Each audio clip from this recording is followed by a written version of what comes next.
Hi കൂട്ടുകാരെ. 1968-70 കാലഘട്ടം. അന്നത്തെ TERLS എന്ന ചെന്നൈയിലെ സ്ഥാപനത്തിന്റെ ഡയറക്ടറായിരുന്ന മൂർത്തി സാറിന് ഒരിക്കലൊരു കത്ത് ലഭിച്ചു. ആ കത്തിന്റെ ഉള്ളടക്കം ഇങ്ങനെയായിരുന്നു: പ്രിയപ്പെട്ട മൂർത്തി സാർ, എന്റെ മകൻ താങ്കളുടെ സ്ഥാപനത്തിലാണ് ജോലി ചെയ്യുന്നത് എന്ന് ഞാൻ കരുതുന്നു.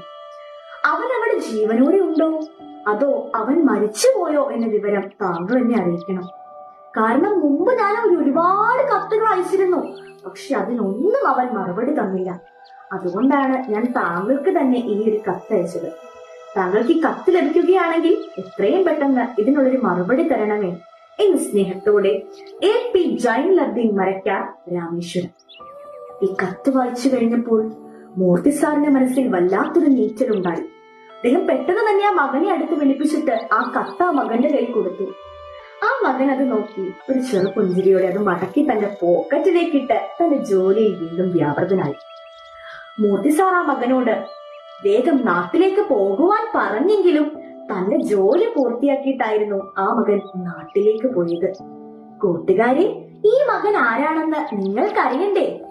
അതെ, തന്റെ ജീവിതത്തെയും തന്റെ കുടുംബത്തെയും പോലും മറന്ന് രാജ്യത്തിന്റെ ഉന്നമനത്തിനായി പ്രവർത്തിച്ച് കുട്ടികളെ സ്വപ്നം കാണാൻ പഠിപ്പിച്ച് സ്വപ്നം യാഥാർത്ഥ്യമാക്കുവാൻ പഠിപ്പിച്ച ഇന്ത്യയുടെ മിസൈൽ മാൻ എന്നറിയപ്പെട്ടിരുന്ന, അതിലൊക്കെ ഉപരി ഇന്ത്യയുടെ 11ാമത്തെ രാഷ്ട്രപതിയായിരുന്ന ഡോക്ടർ APJ അബ്ദുൽ കലാം ആയിരുന്നു ആ മകൻ.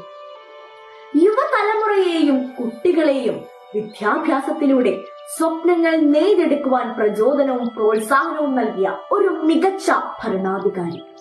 അതെ, 2015 ജൂലൈ 27 ഷില്ലോങ്ങിൽ വാസയോഗ്യമായ ഗ്രഹങ്ങൾ എന്ന വിഷയത്തെക്കുറിച്ച് കുട്ടികൾക്ക് ക്ലാസ് എടുത്തുകൊണ്ടിരിക്കുമ്പോൾ ഉണ്ടായ ഹൃദയാഘാതത്തെ തുടർന്ന് ആ മഹത് വ്യക്തി ഈ ലോകത്തോട് വിട പറഞ്ഞുവെങ്കിലും അദ്ദേഹം നമുക്ക് പകർന്നു നൽകിയ അറിവുകൾ ഇന്നും അനേകായിരം വ്യക്തികളുടെ ചിറകുകൾ മുളപ്പിച്ചുകൊണ്ടേയിരിക്കുന്നു.